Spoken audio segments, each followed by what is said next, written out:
sono ya? Iya. Habis Balikin sini. suaranya nggak ada di sini. Bismillahirrahmanirrahim. Assalamualaikum warahmatullahi wabarakatuh. Waalaikumsalam warahmatullahi wabarakatuh. Alhamdulillahilladzi bi ni'matihi tatimmu shalihat wa bi rahmatihi ghafara dzunub wa kaffara sayyi'at. Asyhadu an la ilaha illallah wahdahu la syarika lah. Syahadatan tarfa'u qailaha ila aqsa darajat. Wa asyhadu anna Muhammadan abduhu wa rasuluhu al-mab'uts li ada'i risalat. Allahumma shalli wa sallim wa barik ala sayyidina Muhammadin Allah. wa ala alihi wa ashabihi dzawil fadli wal karamat. Amma ba'du.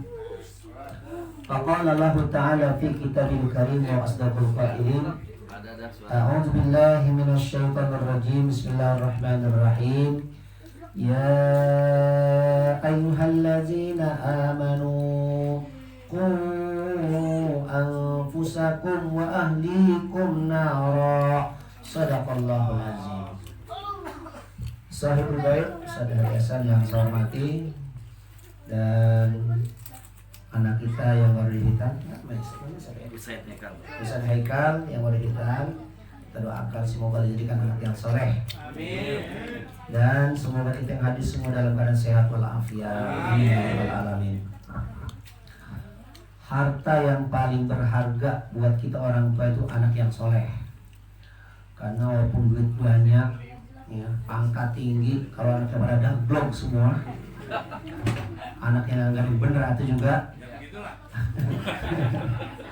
Walaupun masih di dunia udah kayak di neraka, walaupun anaknya pada jadi semua jadi orang itu, ya, tapi ternyata nggak ada yang ibadah, nggak ada yang ngerti agama, ya berarti itu bukan harta yang berharga, bahkan itu akan menyebabkan orang tuanya disiksa oleh Allah Subhanahu wa Ta'ala. Makanya Rasulullah SAW mengingatkan kepada kita, iza mata ibnu adama in qata amaluhu illa min salasin shadaqatin jariyatin au ilmin yuntafa'u bi au waladin sholihin yad'ulah. Nah, poin yang ketiga ini, au waladin sholihin yad'ulah, itulah yang merupakan harta yang paling berharga bagi orang tua. Walaupun hidupnya miskin, rumahnya enggak tingkat, ya, motor juga orang punya, mobil orang punya, tapi anaknya pulang sekolah sama orang tua salaman, habis pulang sekolah bantuin nyuci piring emaknya, terus kalau sholat waktu dengar azan nggak pakai disuruh sholat, doa Allahumma firli wali walidayya warhamhuma kama rabbayani shaghira. Kita belum kawin kan, pertama kita disuruh ikhtiaru al-ummi as-solihah atau ikhtiar az-zawjah solihah, kan gitu. Yang pertama dipilih itu adalah wanita atau ibu yang solehah. Karena kalau bapaknya kurang benar, kalau ibunya solehah, ini masih mending. Kenapa masih mending? Karena anak itu paling lama sama emak daripada bapak. Ya. Dan anak lebih nurut, lebih tulut iya. Apa itu kalau ada, kalau burung atau apa gitu namanya, ya itu paling nurut sama ibu, sama emak, ya.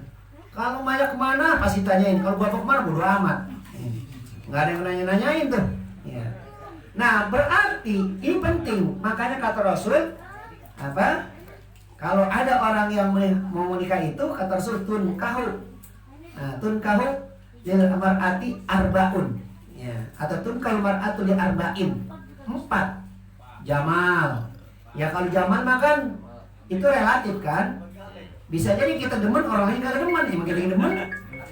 Kata orang lain, nih sama kita nih, lu ngapainnya lebih ini hitam amat gitu. Kan kita bilang hitamnya hitam manis, kan gitu. Ya. Ada tuh bahasa ketemu. Iya, karena kita demen, orang lain bisa jadi gak demen. Tapi karena kita demen, kita mau bilang apa kayak gini, hitam manis, ya. Giginya kuning emas kan gitu kan. Ya. Karena kita demen kan. itu relatif. Ya. Jamal, nasab, keturunan nih. Kita penting juga nih kalau mau kawin. Mau kawin lagi juga, kalau mau kawin lagi. Ulang kali ulang. Kalau jangan juga usah diulang, nggak usah. Kelamaan. Ya. Nah, apa yang kedua itu? Ya, nasab, keturunan. Ya. Terus sampai keturunan apa lagi? Mal. Ya, punya kontrakan apa enggak? Boleh juga tuh, di pertimbangan. Ya. Kemudian yang terakhir adalah din. Nah, ini din paling pokok. Karena din inilah yang membuat orang itu jadi soleh atau tidak. Nah, begitu kita dapat nih. Nah, sekarang ceritanya kita udah dapat istri nih kan?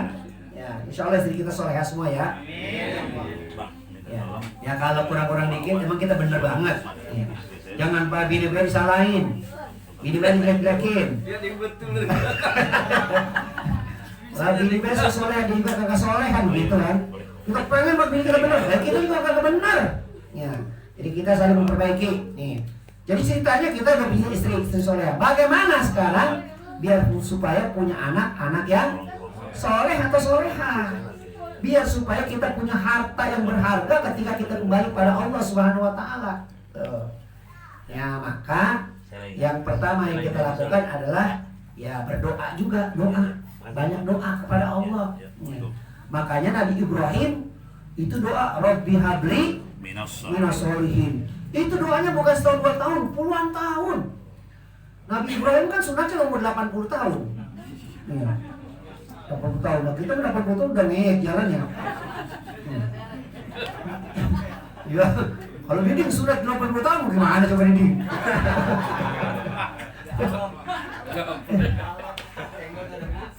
Itu 80 tahun sunatnya Nabi Ibrahim. Ya. Itu berdoanya kan karena dia sudah tua, udah usia lanjut, belum juga punya anak. Tapi terus berdoa nggak pernah putus asa. Rabbi habli minas sholihin, Rabbi habli minas sholihin. Nah, kita juga kudu begitu. Kalau kita pengen punya anak yang masih pada punya anak nih kira-kira nih kan. Sama Seipi, Sesarul kayaknya dia masih trekel masih bisa. Trekel mah enggak apa-apa. Juga ya sini masih ada potensi lah. Kalau Pak Warno sih kayaknya udah godamnya. Bakal trekel doang. Udah habis dah. Udah gak ada harapan pokoknya udah. Sebarudin apa lagi ya udah lewat dah. Ada apa sih? Biang muda. Tambah biang. Boleh berbanyak doa itu dia. Kayak Nabi Ibrahim terus doa terus ya. Jangan pakai mikir mau ganti nah, jangan. Doa terus.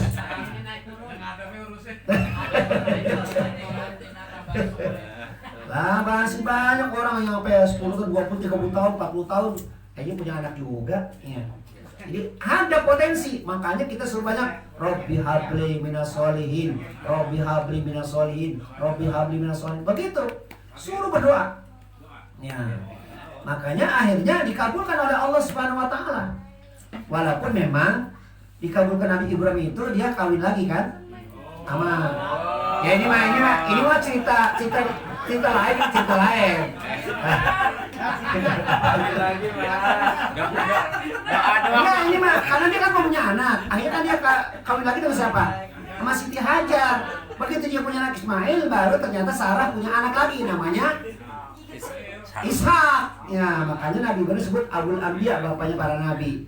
Ya kau usah ngikutin Nabi Ibrahim kawinnya, Nar. Kali itu Doanya. benar. Lu mengakhiri doanya. doa doang udah dapat like coba. Doa doang dapat like. Lagi juga lah. Ya. Jadi doa terus setiap malam tahajud. Rabbi habli minas sholihin. Yakin ya Allah, anugerahkan kepada keturunan yang bisa meneruskan perjuangan saya. Begitu doa sama Allah, nangis sama Allah. Ya. Kenapa? Apa yang kita doakan pasti dijawab oleh Allah. Kita yakin dulu. Jangan begini. Udah lama banget kawin ketemu doa punya anak pengen rumah. Jangan begitu. Itu main menyerah apa ya? Enggak boleh, enggak boleh nyerah. Terus. Nangis orang dikasih kali. Terus ya, upaya ya secara ikhtiar sebagai manusiawi berdoa kepada Allah, terus berdoa. Kenapa? Kita yakin doa kita pasti diijabah oleh Allah. Nah, itu keyakinan itu penting. Jadi kalau dikit-dikit udah putus asa, begitu. Karena Allah uji ini sampai di mana kesabarannya nih. Ya, dulu Dedi juga punya anak kan Dedi. Nah, sekarang udah alhamdulillah gitu kan. Jadi banyak berdoa. Jadi setelah kita punya istri, banyak berdoa biar supaya istri yang soleh. Nah, termasuk doa ketika kita mau campur suami istri itu. Itu doa penting. Ya. Karena sempat. Jangan langsung tumbrak baik, ada doanya itu. Bismillahi Allahumma janibi syaitona, ya kan? Wajanib nama rajaktana gitu kan. Wajanib syaitona nama rajaktana, gitu. Ayo apalin. Lu apa Nar? Lu mah radio, kalau mau balik lana lain-lain kan. Karena nyambung. Allahumma janibi syaitan ma razaqtana. Ya Allah, jauhkan syaitan dari apa yang Kau anugerahkan kepada kami. Karena bisa jadi kalau dia punya anak kan tapi nggak pernah berdoa, bisa jadi anaknya kayak setan. Bisa ngatur. Ya. Anaknya ngelawan mulu. Akhirnya apa bilangnya? Lu anak setan. Lu anak setan rumahnya apa? Bapaknya apa gitu kan? Ya sama juga. Ya, jadi jangan lupa berdoa ketika kita. Kali ini mah yang udah punya anak nggak punya anak sama ini mah. Ya. Yang udah tua berterekelan sama juga. Ya. Tetap harus baca doa juga. Ya. Karena apa? Karena kan berarti kan itu juga namanya rezeki juga kan. Ya kan dikasih kita sama istri kan namanya rezeki itu kan. Kalau dia nggak kasih, kita nggak ada rezeki kan.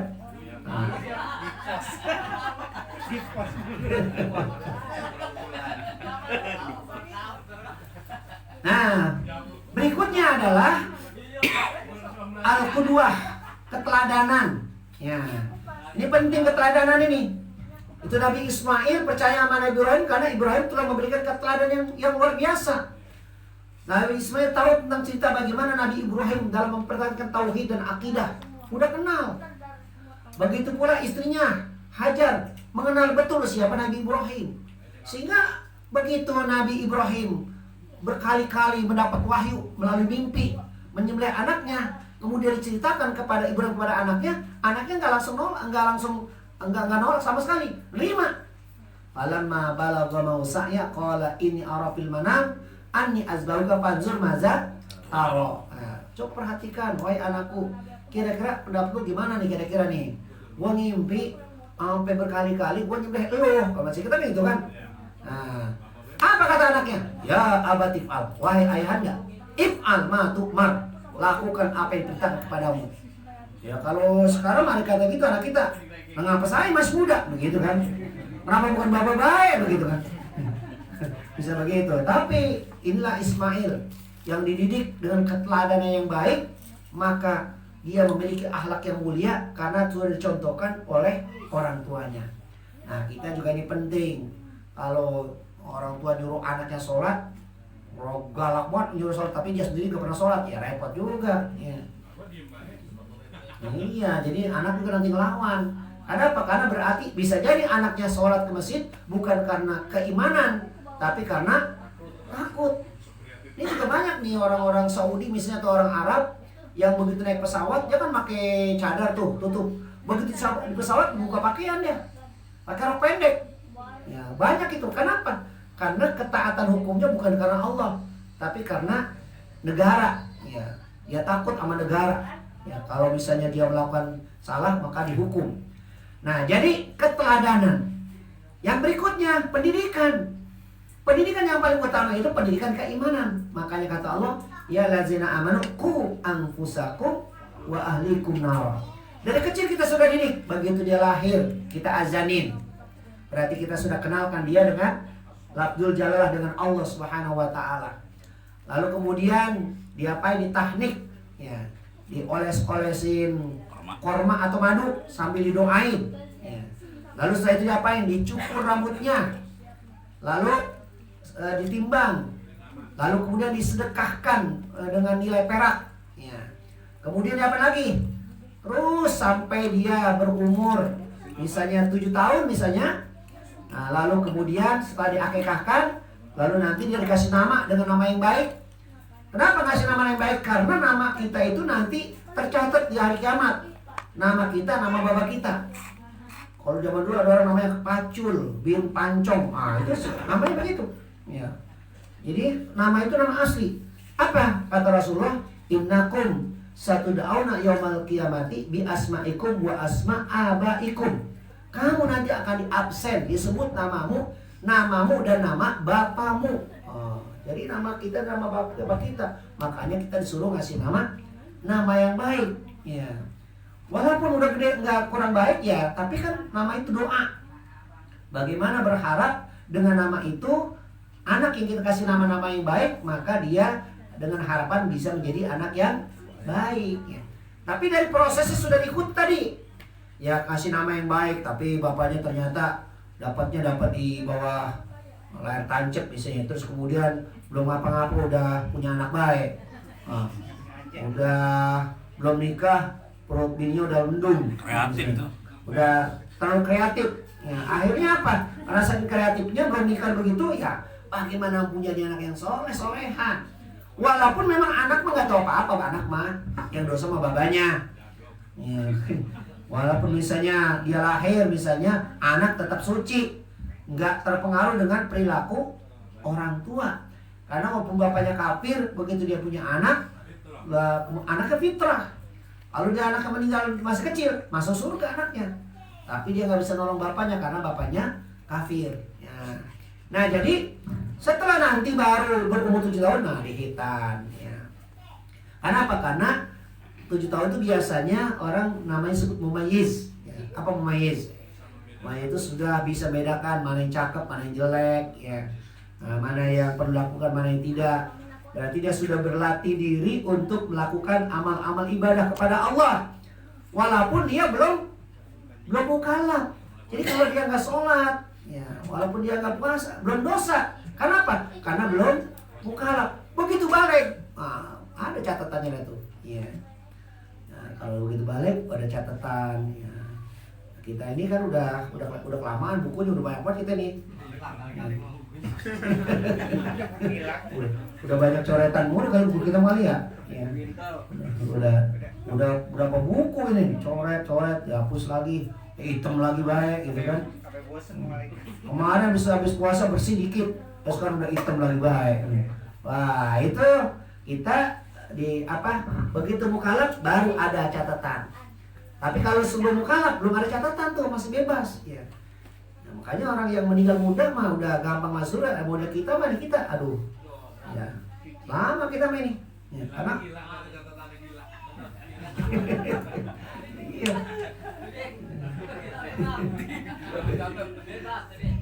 iya kita nih subhanallah, kita apalagi saya udah asar udah maghrib tuh ini mah kita mah ya. Kalau yang lain masih pada waktu zuhur udah nggak ada zuhur mah. Zuhur masih muda-muda, ini udah rata-rata udah tua sih. Ya.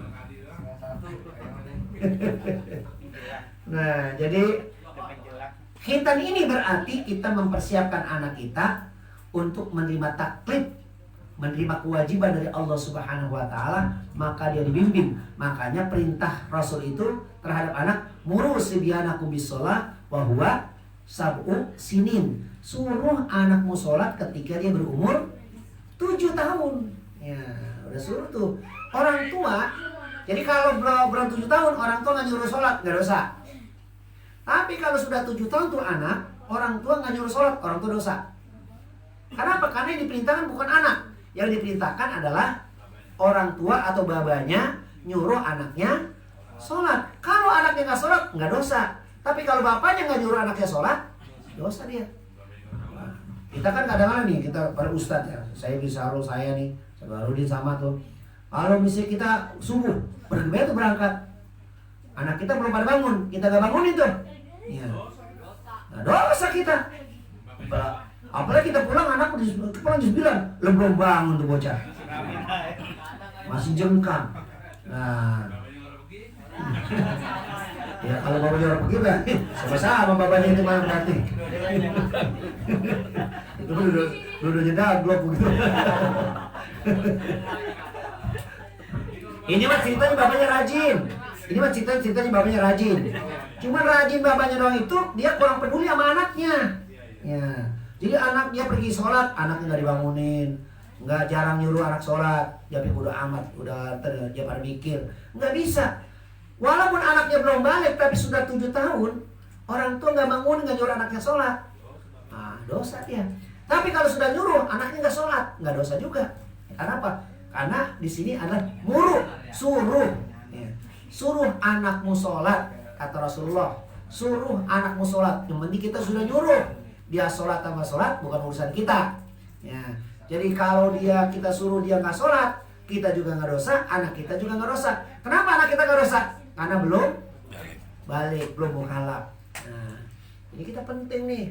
Jadi jangan terlalu sayang sama anak gitu kan, karena bisa jadi sayang kita sama anak lebih daripada sayang kita kepada Allah. Bocah baru tidur biar kata gitu. Ya. Bapak lu cerai banget sih, orang sholat juga bangunnya galak banget begitu.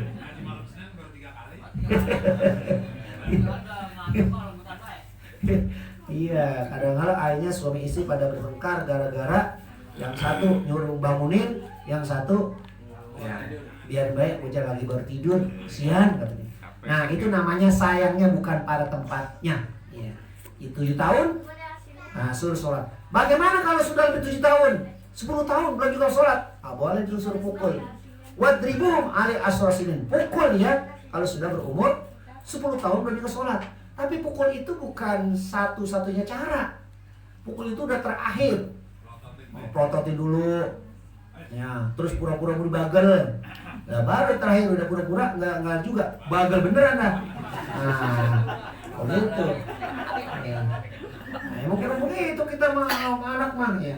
Karena ternyata yang pada jadi ustadz juga rumahnya galak-galak banget. Ya. Ustadz Sarul rumahnya kan galak banget ya jadi ustadz ya. Ya. Nah, kalau rumahnya kagak galak nggak pada jadi ustadz. Ya. Ustadz saya, wah rumahnya itu galak banget kalau nggak sholat. Wah dipeter-peter ya pokoknya. Ya. Gara-gara jadi ustadz jadi ada berkah. Kita juga kan gitu, cuman kadang-kadang bini kita kan karena banyak baca. Kalau bangunin anak mah yang bener, yang baik kata gitu. Karena ilmu pendidikan ya cuma teori banget kelamaan kita. Nah itu gara-gara kita ribut sama bini dah gara-gara itu nih. Kata bini ini teori nggak begini pendidikan nantinya. Zaman dulu beda sama sekarang begitu kata dia. Ya. Kalau orang ngomong gini katanya curhat, jadi kan semuanya bersama. Ada RT lah. Iya ini. Ya orang bawa galak banget, nyuruh orang sholat galak. Lah kalau pelan-pelan kagak berangkat kan kita jadi galak kan? Ya, kayaknya ribut sama bini dah. Ya, bukan saya ini bukan. Si Kadi itu Kadi yang bininya.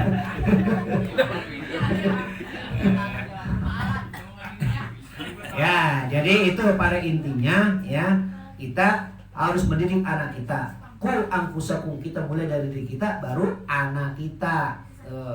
Ku anfusakum wa ahlikum nara. Apa yang perlu kita utamakan? Pendidikan keimanan. Karena keimanan itu kita sudah tanamkan sejak dia masih bayi. Diazankan, ditahnik, terus sampai dihitan dan seterusnya sampai dia besar. Lalu kita suruh sholat. Nah ini adalah pendidikan. Ya.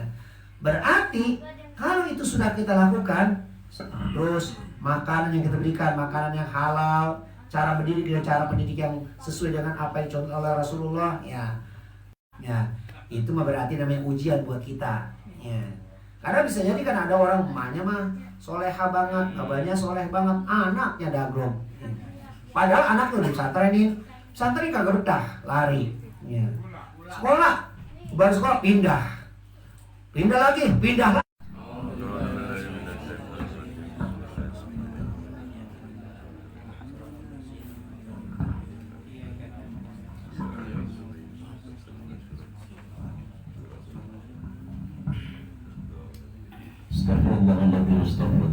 Astagfirullahaladzim.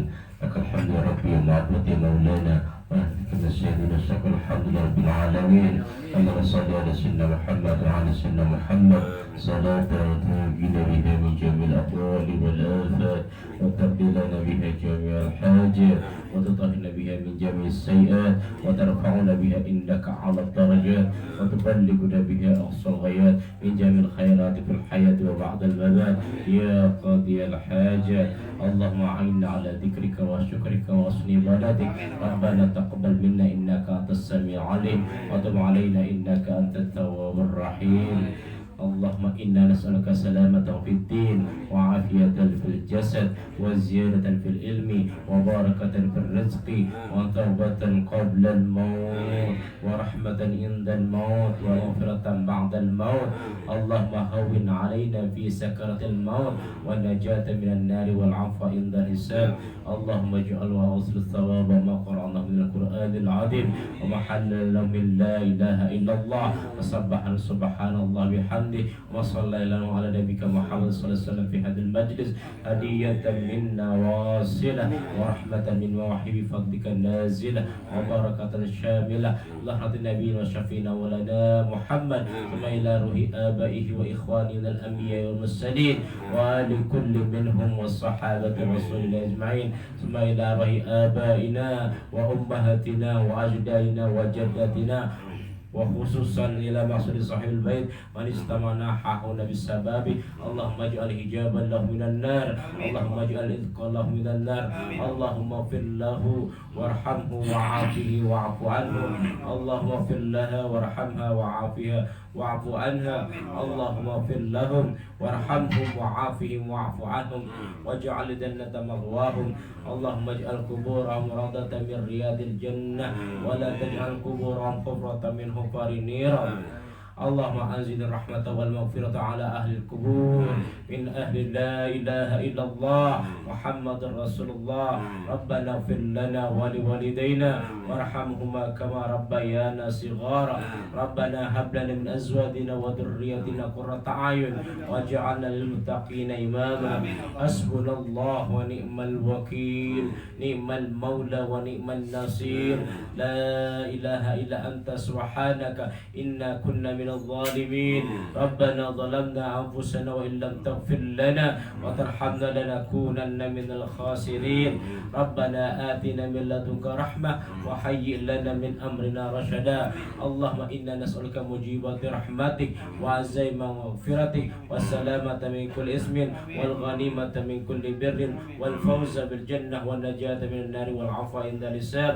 اللهم إنا نسألك لا تدع لنا ذنبا إلا غفرته ولا حما إلا فرجته ولا مريضا إلا شفيته ولا دينا إلا قضيته ولا حاجة من حوائج الدنيا والآخرة إلا قضيتها ويسرتها يا أرحم الراحمين.